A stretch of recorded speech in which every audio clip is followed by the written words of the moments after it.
Bienvenidos a Cuscaya Podcast, un podcast sobre el quechua como lengua, cultura y cosmovisión andina de las poblaciones indígenas, originarias, campesinas y generaciones quechuahablantes en las ciudades y en la diáspora. Soy Johanna Miraya y aquí también está Renzo Arone, mi co-host. Alinyachu Renzucha. Ahí, Giancarlo y Johanna, hoy tenemos en el show a Odi González, poeta y escritor peruano, nacido en Calca, en el corazón del Valle Sagrado de los Incas, Cusco. Odi González es profesor de quechua y antropología andina en la Universidad de Nueva York. Odi, como recordarás, nos conocimos hace casi un año aquí en Nueva York, en una cena con una comida peruana, tocando guitarra y cantando huaynos andinos. Uh, Luego nos volvimos a ver en Lima, año pasado, más o menos como por julio, en la presentación de tu libro, La Nación Anti, que vamos a hablar un poco más de este libro en este show. Entonces, sí, así estamos, Johanna, y pues...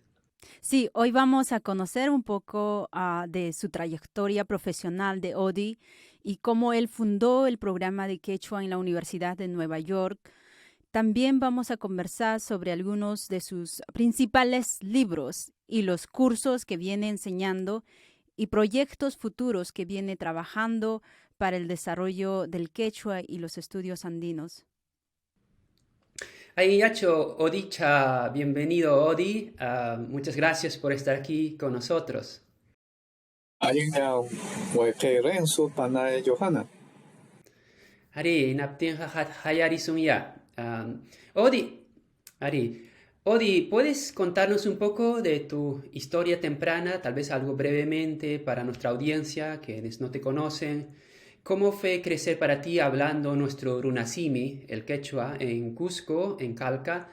Luego entiendo también que has vivido en Arequipa, en el sur andino de la región más sureña de Perú, donde hemos estado viendo en estos días, semanas, meses, un estallido social con masivas protestas y la represión policial y militar que ha causado alrededor de 60 muertos por parte del gobierno, ¿no?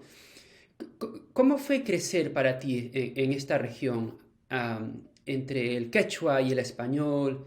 Si acaso nos puedes compartir, ¿no?, situaciones de tu temprana vida, exposición hacia formas de discriminación lingüística, tal vez racismo que has visto o has experienciado y que vemos también hoy en día a diario, sobre todo en un contexto tan difícil como la que atraviesa nuestro país, ¿no?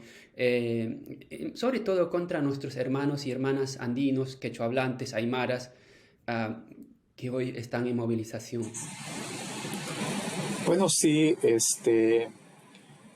tuve la enorme suerte de haber nacido en esta zona del Perú, que es el Valle Sagrado de los Incas, en el que todos, o la gran mayoría, venimos al mundo teniendo como lengua madre la conjunción, la confluencia de las dos lenguas, que son el español y el quechua.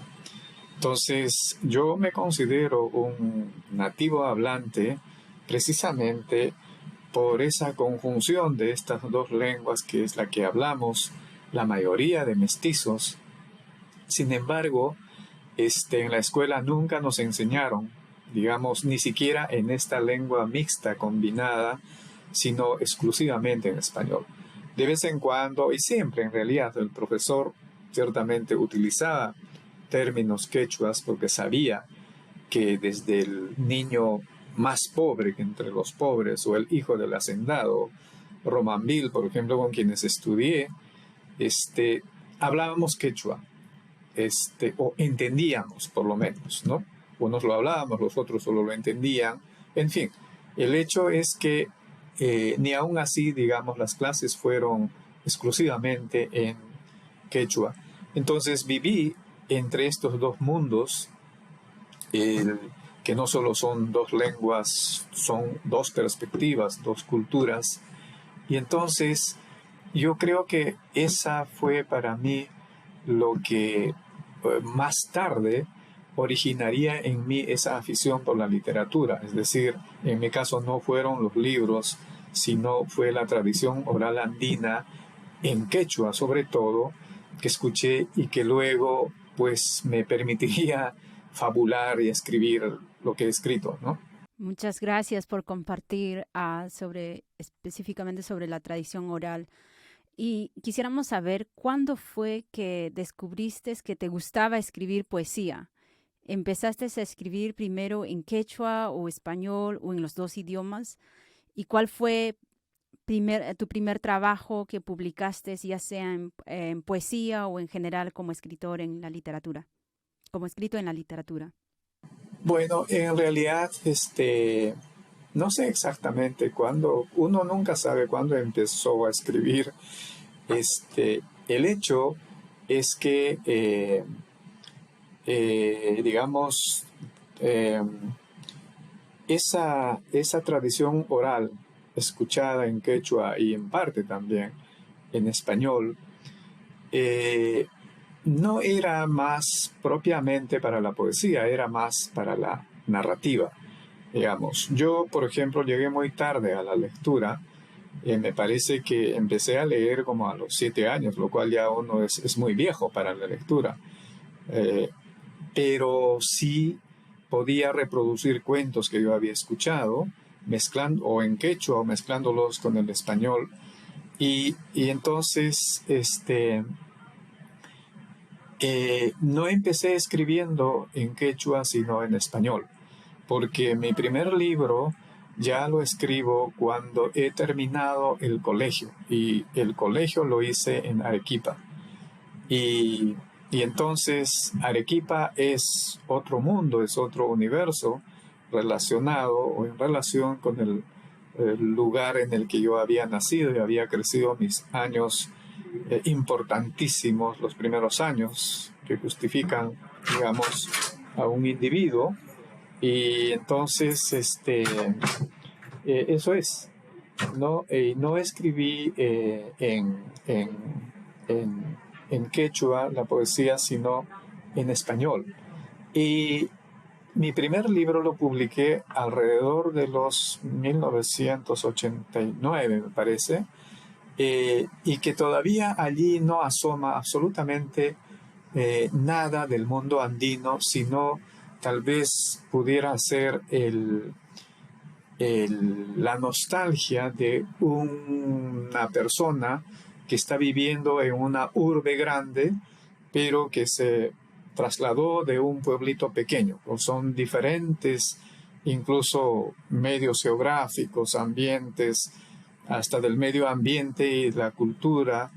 Y además, porque en Arequipa la gente en realidad no habla, pero ni siquiera el común de la gente habla quechua, tuve que acallar mi acento cusqueño, mi acento y no más quechua, ¿no? No hubo oportunidad de seguir practicando o hablándolos, ¿no? Y fue un libro de poesía lo que hice, ciertamente. Sí, Sí, muy interesante saber en 1989 tu primer publicación. Y quisiéramos saber cómo fue que llegaste a enseñar en la Universidad de Nueva York. Sabemos que desde 2008, hace 15 años, fundaste el programa de Quechua como lengua y cultura. ¿Qué desafíos y resultados ha traído este proyecto tanto para ti como para los estudiantes? bueno, yo hice mis estudios de maestría y de doctorado en la Universidad de Maryland. Luego me volví a Perú, y la verdad es que no tenía muchas ganas de regresar a este país, excepto a Nueva York, digamos, ¿no? Y en eso es que hubo una propuesta de que habían o estaban pensando abrir un programa de estudios andinos focalizado sobre todo en el quechua, y que era una convocatoria para la que podían presentarse los que quisieran. No sé cómo llegó a mí, y así es que gente amiga de aquí, profesores de la Universidad de Maryland, me aconsejaron que me presentara, ¿no? Que estaba haciendo en el Perú, en fin, Perú estaba enseñando en 2 universidades, haciendo la tesis doctoral, luego hice un doctorado en la Universidad de San Marcos, en fin. El asunto es que me presenté y después de casi 2 años y medio de evaluación, pues me comunicaron que había obtenido la plaza y que fuera a enseñar, ¿no? Eso fue en el año 2008, efectivamente, que cuando fundamos el programa. Y respecto a los desafíos, en realidad fueron bastante, ¿cómo diríamos? No tanto como arduos en el sentido de que fueron tremendamente, había que encararlos. Por ejemplo, cómo enseñar el quechua a estudiantes que solo hablan en inglés, por ejemplo, porque el quechua ha logrado quechuizar muchos de los términos y de las estructuras, sí, del español, de modo que nuestro español que hablamos es un español quechuizado, que es la manera, por ejemplo, que Arguedas ha escrito Los ríos profundos, ¿no? Mario Vargas Llosa lo llama que Arguedas ha escrito Los ríos profundos en un castellano amaestrado, y es exactamente eso, ¿no? Es decir, haber quechuizado. Entonces eso es un poco más difícil cuando tú enseñas a estudiantes que son solo monolingües del inglés, digamos, ¿no? Y no tienen un mínimo conocimiento del español. Así es que decidí en los primeros años enseñar en español. Y aún así se matricularon gente que solo sabía inglés. Entonces hicimos muchas cosas para que ellos también entendieran cabalmente lo que se estaba enseñando. Pero el desafío mayor fue realmente de que hacerles saber en todo momento que estamos hablando no de una lengua que murió con la conquista, sino de una lengua viva, actual y que sigue desarrollándose, ¿sí? Y entonces, pero que las perspectivas son casi absolutamente opuestas entre el español y el quechua, el español, lo que quiero decir, las lenguas escriturales y la lengua oral como el quechua, ¿no? La perspectiva desde la perspectiva humana, no es desde la perspectiva de la máquina. Todas esas fueron desafíos tremendos, ¿no? Odi, gracias por esa experiencia tuya desde el quechua, desde la academia, cómo has estado impulsando ese programa que hoy va a cumplir 15 años ya. Sé que también como parte de este proceso de construir este programa en NYU, el quechua, gran parte de tu trabajo también son en los estudios de los diccionarios, las traducciones que se han hecho del quechua al español y viceversa. Y recientemente, junto con 2 de tus alumnas, has publicado un diccionario trilingüe, quechua, español, inglés, con Christine Jané y Emily Thompson, a quien la conozco, antropóloga, hoy haciendo su trabajo de campo en Perú. ¿Cómo ha sido este proceso de elaborar un diccionario trilingüe? ¿Puedes mencionar algunos ejemplos de palabras cuya traducción fueron complejas al español o al inglés? Sobre todo, ¿no? en esta dinámica de, como tú decías, ¿no? De la evolución de las palabras, el quechua va evolucionando y a la vez también quechuizando el español, ¿no? Entonces es bien interesante ese proceso que, como estudioso que eres sobre el quechua. Bueno, lo primero que debo decir sobre el diccionario es que nos llevó cerca de 6 o 7 años de trabajo. Por ejemplo, mis estudiantes, cuando comenzamos con el proyecto, ellas eran estudiantes. Es cierto que eran estudiantes graduadas, y cuando terminamos ya eran antropólogas, o por lo menos una de ellas. una de ellas ya tenía hijito incluso.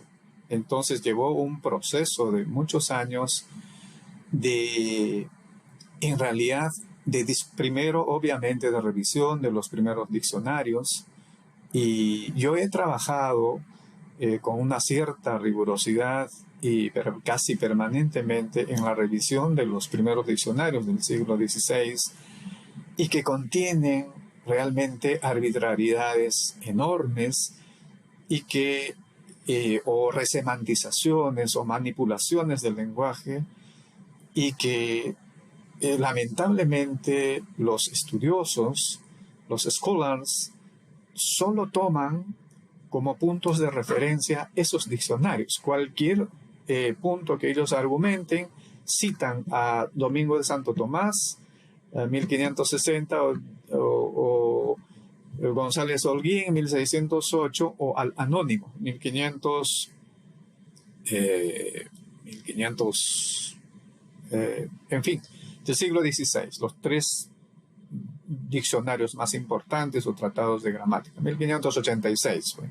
Entonces, pero la idea era, pero si tomas solo estos libros, que son por supuesto absolutamente importantes, pero no podemos concederles la verdad absoluta a ellos, porque eso nos va a llevar a un naufragio, por más brillante que sea tu argumentación, ¿no? Si tú citas.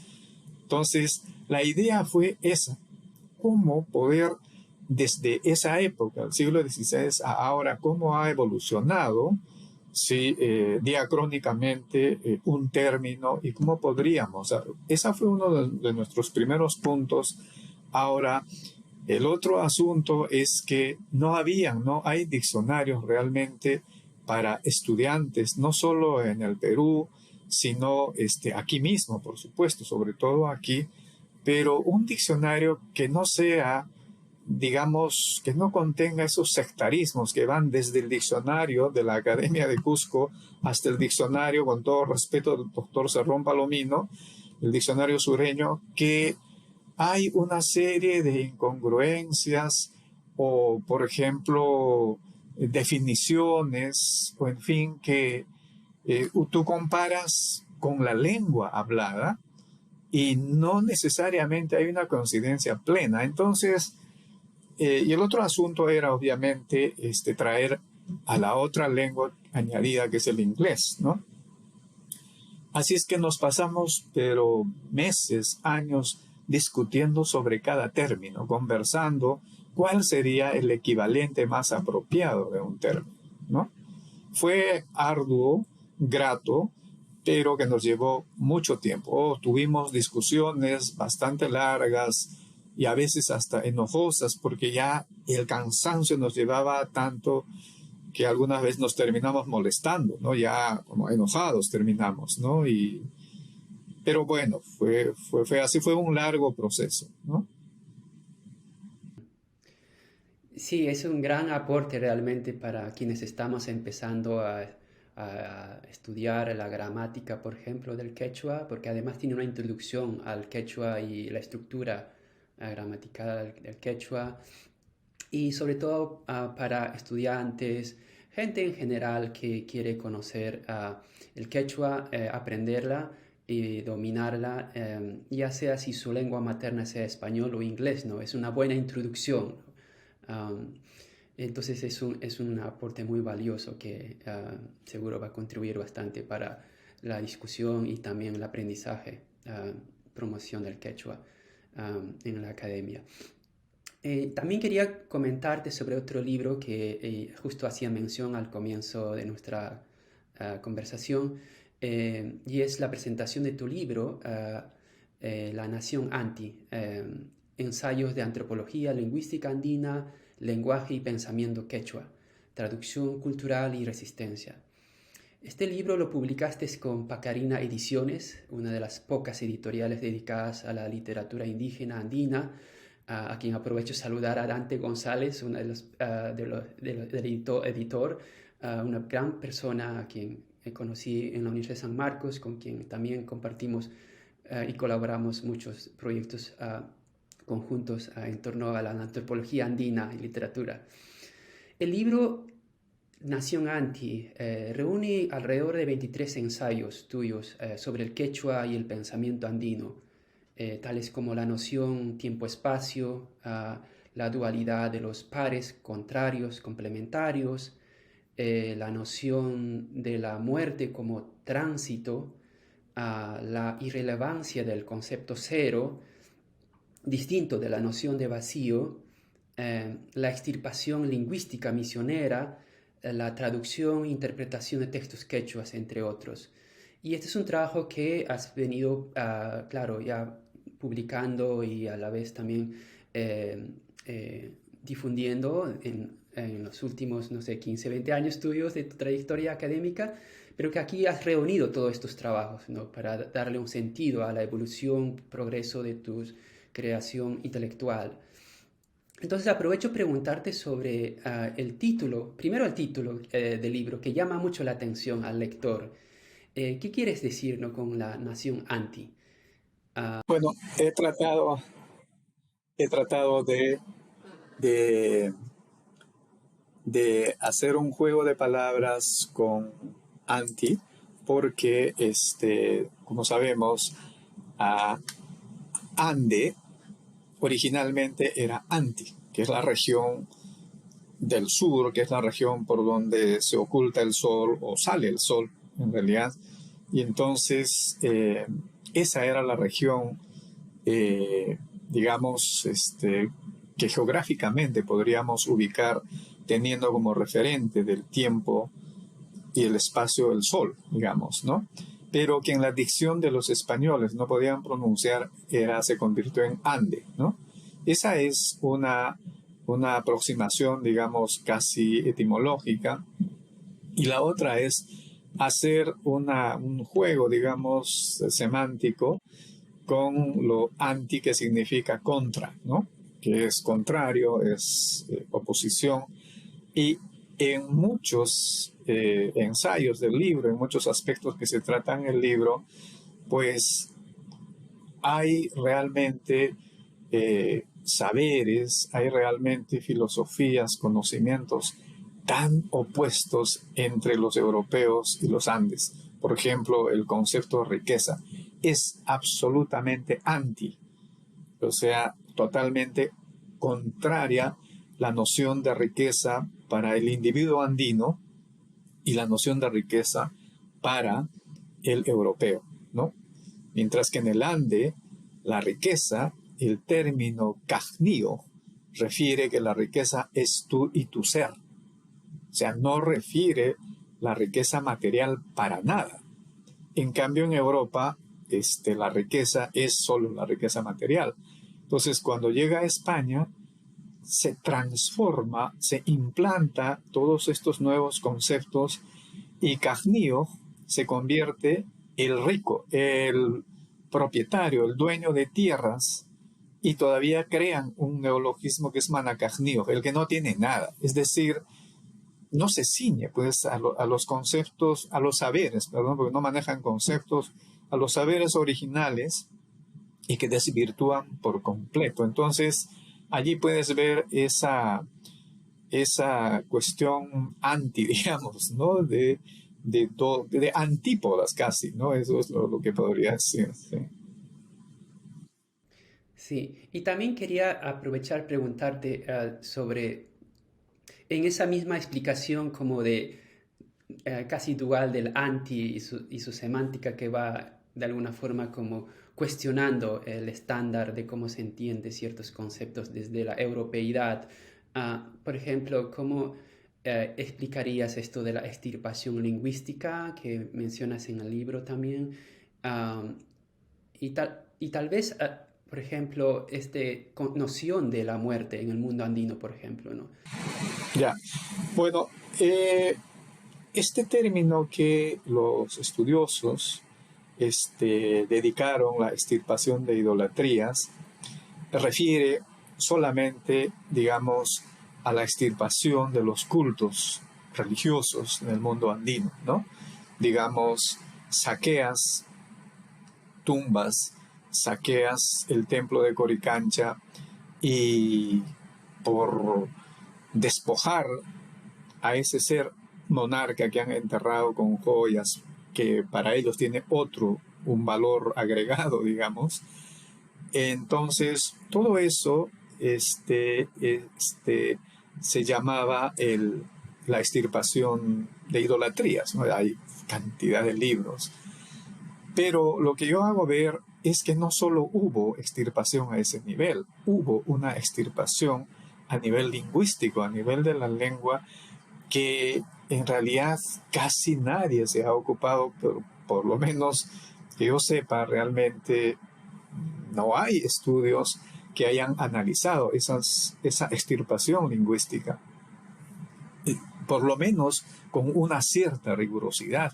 Y algo que es muy importante, amigos, desde la perspectiva de las categorías culturales andinas. Estoy hablando un análisis desde este lado, no del otro lado, ¿no?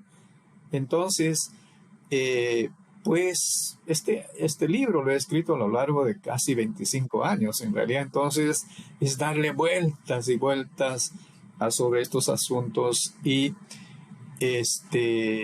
ahí en los ensayos, específicamente en 2 ensayos, trato de hacer ver todo el proceso de resemantización que perpetraron, digamos, durante el proceso de evangelización, y que desafortunadamente valores, nociones andinas fueron cambiadas, pero prevalecen hasta ahora por la hegemonía de la escritura sobre la oralidad. Es decir, los han legitimado a través de la escritura. Lo que un libro dice es más importante que lo que una persona dice, digamos, ¿no? Entonces, todo eso me ha llevado años no solo de comparar, de cotejar la evolución de una palabra, sino también de leer trabajos que han hecho sobre eso, no a nivel lingüístico, sino más a nivel histórico, digamos, ¿no? Y con todo eso logré armar estos análisis lingüísticos, semánticos y sobre todo desde el lenguaje hablado. En el libro no hay una sola especulación, no la hay, que sea gratuitamente porque a mí me parece. Todo lo que he dicho en el libro está sostenido. ¿Dónde? ¿Quién dice? Gregorio Condori, Walaicho Corrilazo, o en el Huayno tal, o en la poesía tal, o en la mulisa tal, o lo que fuere, ¿no? Entonces, me esmeré en que sea así el libro, ¿no? Hay también una cosa que quería preguntarte en esa dirección de cómo los conceptos indígenas quechuas han sido cambiados o redefinidos o en la lógica más evangelizadora o cristiana, ¿no? del colonialismo europeo español. Por ejemplo, pensando en la noción de muerte, la palabra, o sea, el alma-cuerpo, que es como una dualidad entendido desde el mundo cristiano, era totalmente diferente de la manera como se entendía en el mundo andino. Por ejemplo, si mencionamos palabra hucha, por ejemplo, se entiende, claro, puede ser traducido literalmente como pecado, ¿verdad? Al español y desde una visión cristiana. Pero en el mundo andino, más bien hucha se está entendiendo de otra manera, como un equilibrio de energías, fuerzas, ¿verdad? Entonces, y tal vez esto puede dar ejemplo también a cómo se estaba dando esta extirpación lingüística. Sí, en realidad hay una gran cantidad de términos, sobre todo aquellos relacionados con la espiritualidad del individuo, ¿no? Que esas son sobre las que incidieron más los extirpadores de idolatrías, o los evangelizadores, o los conquistadores, o como se les llame, digamos, ¿no?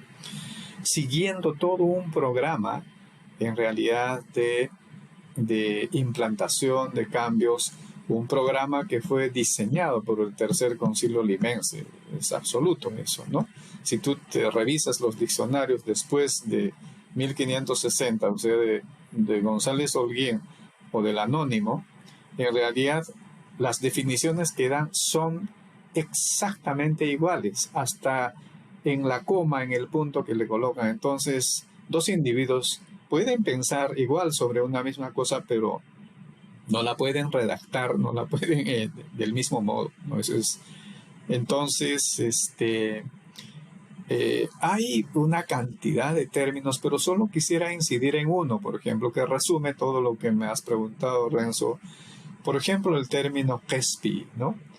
Que desde la colonia, en realidad desde el siglo XVI, ha terminado significando ser salvado ser salvado por Dios del pecado y la tentación, ¿no? En realidad, Kespi, y todavía en las comunidades quechuahablantes, no tanto entre la de los bilingües o mestizos, o con menos incidencia del mestizaje lingüístico, Kespi refiere a la energía, ¿sí?, que todo ser vivo tiene en sí mismo, es algo inherente a su ser y que podríamos compararlo con el instinto de preservación, que hace que estos seres superen las dificultades, los peligros, las amenazas exteriores y continúen con su desarrollo, continúen con su evolución. Si tú vas a una comunidad, y ahora del COVID, digamos, si alguien no superó del COVID, te van a decir Wahuachay o Taitai, mana atirancho kespita. Quiere decir mi bebé o mi padre no pudo trascender esta situación, no pudo, simplificando, no pudo sobrevivir. Pero eso se debe solo a él, al cuerpo, a nuestro ser, que tiene defensas, maneras. Si son insuficientes ya es la fatalidad. Pero los evangelizadores hacen un trabajo que yo llamo de surcido invisible, muy bien hecho, y termina el término significando y legitimado en los diccionarios, termina la dicción con el significado de ser salvado por Dios del pecado y de la tentación. Y es salvarse. Ahora ha quedado así, salvo en comunidades, en fin, siguen manteniendo. Es decir, el ejemplo que te he puesto del niño, ¿no? O de alguien que no ha podido trascender, que no ha podido superar ese mal, y entonces ya. Pero esos términos, uno puede preguntarse, pero ¿por qué se ha terminado con ese significado? Es precisamente por la hegemonía, otra vez, de la escritura sobre la oralidad. Y la contradicción es, ¿qué pasa que un bebé de algunos mesecitos, nada más, de algunos meses, fallece? Y a ese bebé de todas maneras, ¿cómo se describe eso? Wahuachay mana atirancho kespita. Eso es, que literalmente es mi bebé no pudo sobrevivir, pero estamos simplificando a la mínima expresión, ¿eh? Para que la cosa sea un poco más, pero es más complejo que eso. No pudo sobrevivir mi bebé. Si nosotros aplicamos a esta circunstancia del bebé, un bebé de 3 meses, 4 meses, ¿qué pecado puede haber tenido que Dios tiene que salvarlo? ¿De qué pecado, de qué tentación? ¿No? Entonces no cuadra, pues simplemente no cuadra. Es decir, a lo que en el mundo andino es el ser, el que se defiende con sus propios mecanismos de defensa, los evangelizadores pusieron a Dios. No, dicen, es Dios quien hace posible que tú no mueras amenazado por las amenazas exteriores, valga la redundancia, ¿no? Entonces allí hay una manipulación y que ha terminado en realidad arraigando en el lenguaje creo que hasta Arguedas la usa, digamos como, porque eso, Arguedas como mestizo, por supuesto, legítimamente la recoge. Pero si analizamos, en realidad, pues tiene, y eso mismo ha ocurrido con la palabra runa, hasta con la palabra quechua, en realidad, ¿no? Es la palabra runa, por ejemplo, en los primeros diccionarios, tiene una connotación negativa y exclusivista, solo es para llamar a los andinos, ¿no? Y que son bárbaros, que no son cristianos, que mascan coca, que hablan quechua. Oiga, señor, la palabra runa significa persona, ser humano, eso es. Entonces, los scholars, los analistas, sobre todo de estas partes también del Perú, siguen utilizando este término runa con esa connotación negativa, nada inclusiva, sino solo para hablar que nos estamos refiriendo a ellos. Yo no lo justifico ni siquiera si el término lo usan como materia de estudio, francamente, no. Sí, gracias por compartir todos esos, las palabras, como por ejemplo el Hispi. También en mi comunidad, mi papá todavía es el que hace las ofrendas en nuestro Huacatinca que tenemos cada año. Y antes lo hacíamos todavía Llamatinca. Y es cierto, ¿no? Esto del Hispi tiene esa connotación, como tú dices. Es más, a veces para cuando estamos en unas situaciones que estás caminando y tienes que subir arriba y traspasar, decimos, apura, Hispi muy también, ¿no? Que se utiliza.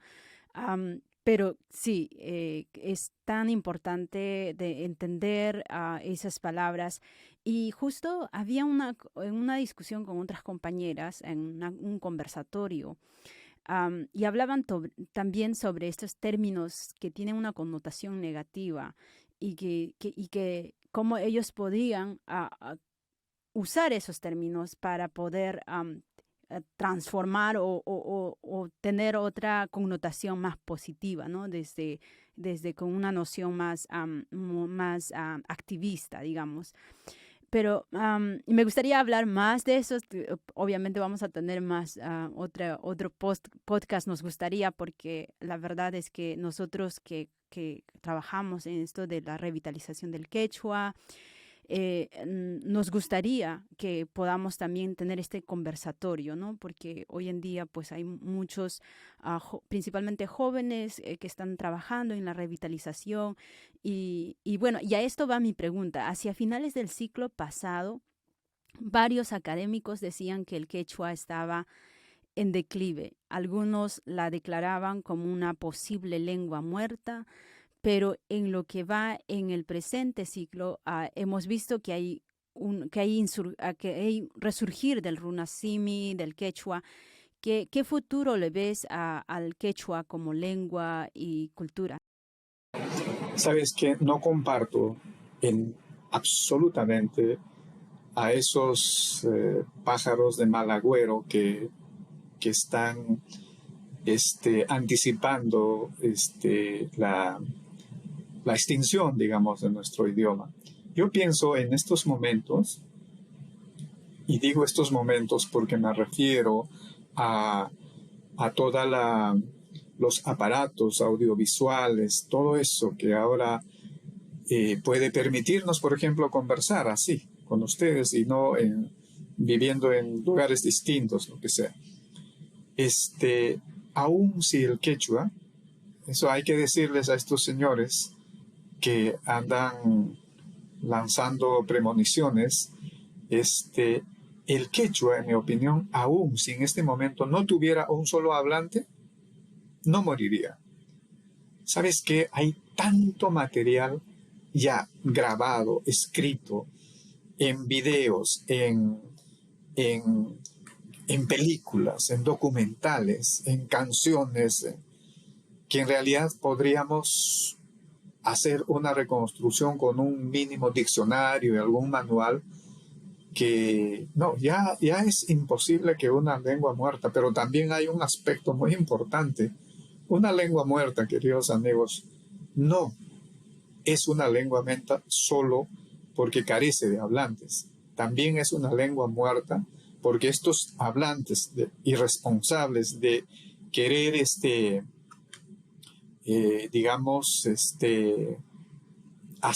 crear, por ejemplo, neologismos irresponsablemente, sobre todo eso, hay una cantidad de académicos y hablantes y instructores, ¿sí? Que ahora pueden traducir cualquier cosa según ellos, ¿no? Ese es para mí uno de los tremendos peligros que sí podría hacer que nuestra lengua esté en camino de una extinción, porque se puede hablar pero ya no contiene ese peso, esa gravitación que ha tenido siempre la lengua. Eso ha ocurrido, ¿saben qué? En Paraguay, eso está ocurriendo en ciertas partes de Bolivia, en Ecuador. Es decir, que por ejemplo, en Ecuador, en Bolivia, al mercado le dicen gato, ¿no? Gato, al animal, suena un poco más, pero viene de gato, ¿no? Es decir, no hay una resistencia, en fin, ¿no? Y ese tipo de cosas, ahí ya es una lengua muerta, porque ¿qué es gato? Gato no me dice en absoluto nada, ¿no? Entonces, afortunadamente, con solo la lectura de Gregorio Condori ya tenemos, digamos, en Gregorio o en cualquier otro libro de testimonios está contenida el carácter aglutinante, el carácter onomatopeico, las construcciones, los sufijos, los plurales, que son una treintena de plurales tenemos, no es solo el cuna que multiplica el individuo, lo singular, es decir, todos los elementos están allí y entonces, claro, para el que premoniza no tiene idea de eso, entonces se le atribuye, sí, el quechua va a morir, va a extinguirse muy pronto, ¿no? Además, yo en absoluto nunca he creído en los índices, en las estadísticas. Por favor, no va conmigo eso, disculpen, pero no va. Gracias, Odi. Sí, totalmente de acuerdo también con tu perspectiva. Quería terminar ya con una pregunta más que tenía que ver más bien con el curso que estás dictando ahora. Sé que me comentaste, además de los otros cursos que sueles dictar sobre literaturas prehispánicas y tradición oral andina y antropología lingüística andina, estás dictando un curso justamente sobre Gregorio Condori, Mamani. ¿Nos puedes comentar un poco más sobre esto? ¿Y este es como un curso para undergrads o para grad students? Gracias, Odi. Este es un curso que fue lanzado para estudiantes graduados, ¿no? Y está basado en algo concreto, que es el discurso de un quechua hablante. Entonces, la idea es enseñarla en inglés. En realidad es un curso trilingüe. Lo enseño mezclando las tres lenguas, ¿no? Y es que Gregorio o Asunta, no solo Gregorio, su esposa, Asunta Quispe, realmente no solo son grandes narradores, sino son personas auténticamente andinas en el sentido de cuando hablan realmente con énfasis, hablan siempre desde la perspectiva tiempo, espacio, y entonces, nos dan una perspectiva completa, por más simple que sea una frase, ¿no? Por ejemplo, cuando Gregorio, por ejemplo, niño huye de un patrón abusivo y está escapando en la noche y por la orilla del río y se encuentra en la oscuridad con unos pescadores de trucha, ¿no? Y la pregunta en la oscuridad, no se ven, le dicen a Gregorio, Kaividachu kanki ichahojvidachu, ¿no? ¿Eres de esta vida o de la otra vida? Le preguntan a Gregorio, niño, ¿no? Entonces, tomo por ejemplo, simplemente ese es un aspecto casi anecdótico, pero que contiene una riqueza expresiva y que nos permite hacer análisis semánticos, análisis lingüísticos y el análisis del lenguaje, ¿no? Por ejemplo, para quienes pretenden de que el quechua debería ser trivocálico, ¿no? Es decir, escribirse con 3 vocales para los dictaminadores de esto, ¿no? Como si eso fuera completamente cierto. Es por supuesto cierto que una gran mayoría articula así, pero no es toda la mayoría, pues. Y tú no puedes obviar a las otras variantes o hablantes y decir, dictaminar que se tiene que la escritura es en 3 vocales, ¿no? Entonces, si fuera así, es lo que postulo en el libro, hay una dinámica de los términos hook y hok. Hook es 1, es el numeral 1. Hook es un pronombre indefinido. Y hok con o es otro, distinto de 1. Si no hubiera, si tú le quitas con 3 vocales, hook, hook, no tendría sentido. Decir, por ejemplo, hook punchaikama, no tiene sentido porque es hok punchaikama, quiere decir hasta otro día distinto de este que hoy nos estamos diciendo eso o nos estamos viendo. Como dices, por ejemplo, Kaichu alcoy, que dice, este es tu perrito, manan, Chaichu alcoy, hok mi alcoy, no, mi perrito es otro. Entonces hay una correspondencia, un enlace entre hook y hok. Entonces, si solo escribiéramos sí con la trivocal, perderíamos, pero esa sería una manera de llevar a la extinción poco a poco de nuestra lengua. Por favor, respetemos a todas las variantes posibles y prestemos más atención a los hablantes. Pues el académico no puede corregir a los hablantes, pues solo tiene que registrar, esa es su tarea, ¿no? Pero hay académicos que dictaminan, que nos dicen que se tiene que pronunciar así y ya ni hablar con los términos castellanos, ¿no? ¡Wow! Eso ya es una arbitrariedad. Como digo en el libro, en uno de los momentos del libro, me niego a creer que el Inca Garcilaso haya dicho democracia, por ejemplo, ¿no? No, pues ya nosotros pertenecemos, ya uno quisiera tener más sangre andina, pero pertenecemos a 2 mundos y no puedes negar tu otro lado tampoco, ¿no? Y, que es lo peor, pretender hablar con 3 vocales como si fueras un monolingüe. No somos monolingües, ni siquiera Gregorio, precisamente el curso que estoy llevando con mi estudiante nos demos cuenta cuán está entrelazado estos 2 mundos, incluso en Gregorio, ¿no? Entonces, el libro es tomado para estudiar las categorías culturales que en el discurso de Gregorio, en la narración, en el testimonio de Gregorio y de Asunta, fluyen de una manera natural. No es un académico el que está hablando, sino es un cargador de bultos. ¡Wow! Es decir, más auténtico que él en realidad, ¿no? Entonces, se toma como base y, claro, acompañamos con estudios sobre, digamos, lo que significó en las ideas de propiedad privada en los Andes cuando llega a España, lo que significa el dinero, por ejemplo, ¿no? Y como anécdota, ahí nacen los primeros mendigos, en realidad, ¿no? Y no tenemos la palabra mendigo en el quechua, porque no había, pues simplemente no había. Entonces, ese tipo de cosas tomamos de Gregorio y de Asunta. En Asunta está el aspecto de la femineidad, el ser mujer, el ser madre, abusada, golpeada, pero con una energía y un valor para dar a luz sola, por ejemplo, mientras trabaja en una chichería. Son pasajes extraordinarios, ¿no? Sí, eso es lo que hicimos.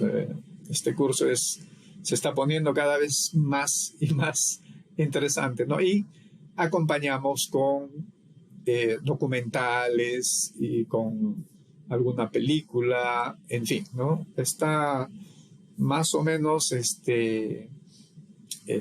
distribuido con muchos aspectos, ¿no? Y hemos tomado mi libro como base también, porque he escrito bastante sobre eso, ¿no? Sí. Sí, más bien nos encantaría conversar específicamente de tu libro y porque hay muchos, especialmente estudiantes que están realizando sus estudios en temas de los Andes y resistencia. Sería muy valioso eso, ¿no? Y aquí tengo una última pregunta, es, en tu perspectiva, ¿cómo has podido ver el interés por el idioma quechua a nivel internacional y qué papel juega los quechua influencers que son jóvenes de comunidades andinas en la revitalización, por ejemplo, del idioma quechua? ¿Tienes alguna sugerencia o recomendación o algún libro que puedas o alguna sugerencia que tú crees que para ellos también, ¿no? Y ya tendremos a otros también invitados como Solischa. Ella siempre está viajando a varias comunidades y invitarlo también a esto de podcast que queremos hacer, podcast en quechua, ¿no? Claro, sí, es tremendamente importante y saludable digamos, y es toda la negación de estas malas premoniciones, por ejemplo, de que el quechua está, ¿dónde está? Al contrario, utilizando esos medios audiovisuales, alguien como Solischa, por ejemplo, nos ha enseñado a no sentir vergüenza, sino orgullo de dónde viene y hablando un quechua, y el quechua de ella es muy bueno, ¿eh? En realidad articula muy bien, hace sus construcciones muy bien y es tan auténtica, digamos, ¿no? Y entonces, ahora han surgido, eh, como ella, muchos otros, ¿no? Ahora hay cantantes, hay trap en quechua, y lo cual me parece magnífico, que simplemente va a ir enriqueciendo más, contribuyendo a esa revitalización que nos dices, ¿no? Y que también hay tesis en quechua y cosas así, que también sobre eso he escrito, y lo cual es saludable, ¿no? Claro, hay que hacer alguna revisión, algo más rigurosa, pero todo eso es estupendo. En materia, por lo menos en materia del quechua referente a la variante cusqueña, hay para mí un clásico que es el diccionario y el tratado de Cusihuamán, ¿no? Que es importantísimo realmente. De los diccionarios, yo recomendaría el diccionario del padre Jorge Lira, de los años 70, 80, ¿no? Y en general, digamos, hay unos 2 o 3 videos que son los pioneros sobre el mundo andino de John Cohen, ¿no? De este americano que en los años 70 fue el primero que entra y filma realmente un trabajo realmente muy bien hecho. Ayer, precisamente en mi clase de Gregorio, estuvimos viendo los primeros 20 minutos y Cohen es un referente central, ¿no? Ahora, si uno quisiera ir más allá, hay una gran cantidad de peruanistas, digamos, desde Tom Saidema, digamos, que hace el análisis astronómico en términos matemáticos, o de los quipus del profesor Gary Hurton, o de la narrativa propiamente dicha sobre los narradores, que es el profesor Bruce Mannheim, o sobre la coca como símbolo y elemento central de la cultura andina, la profesora Catherine Allen. En realidad hay bastantes. Ellos, para mí, a mí me merecen mucho respeto porque son trabajos rigurosos Y esos son, por ejemplo, algunos de las lecturas, ¿no? Hay también del otro lado, sobre todo ahora hay trabajos muchos sobre género, sobre todo está casi de moda, ¿no? En el mundo andino, pero francamente manejan 40 páginas de bibliografía del mundo europeo, o de la cultura occidental, y no hay una sola categoría cultural andina. Con todo ese material analítico bien podrías haber hablado, no sé, sobre cualquier cosa. ¿Y dónde están, no? Yo, francamente, ese tipo de... Los leo porque tengo que leer, tengo que saber para poder decir algo, ¿no? Pero con un tremendo desánimo los leo. Y hay de todo, pues, ¿no? Bueno, lo importante es que haya, digamos, ¿no? Y a que no haya nada. Hay mucho interés de estudio, no solo de la lengua, sino sobre todo de nuestra cultura, ¿no? Pero que comienza, pues, por la lengua, ¿no? Sí, exacto. Comienza por la lengua y muchas gracias por estar aquí presente con nosotros. Renzo ya salió porque tenía otra reunión, pero nosotros nos gustaría que en el futuro puedas venir a otra sesión que vamos a tener el podcast y lo vamos a hacer en quechua. Esta vez vamos a hablar en quechua, pero quería también a la comunidad diáspora, queríamos de alguna manera que ellos puedan escuchar este conversatorio y es muy importante todas las sugerencias, los libros, con todo el conocimiento que tú tienes en la academia. Te respetamos mucho. Muchísimas gracias por estar aquí en el podcast y con eso estaríamos terminando esta sesión. Más bien, gracias Odi, kay Toronto llaqtamanta ni kamsayki allin p'unchaychu hampaq mana ñachu imay horas chaypi karunu.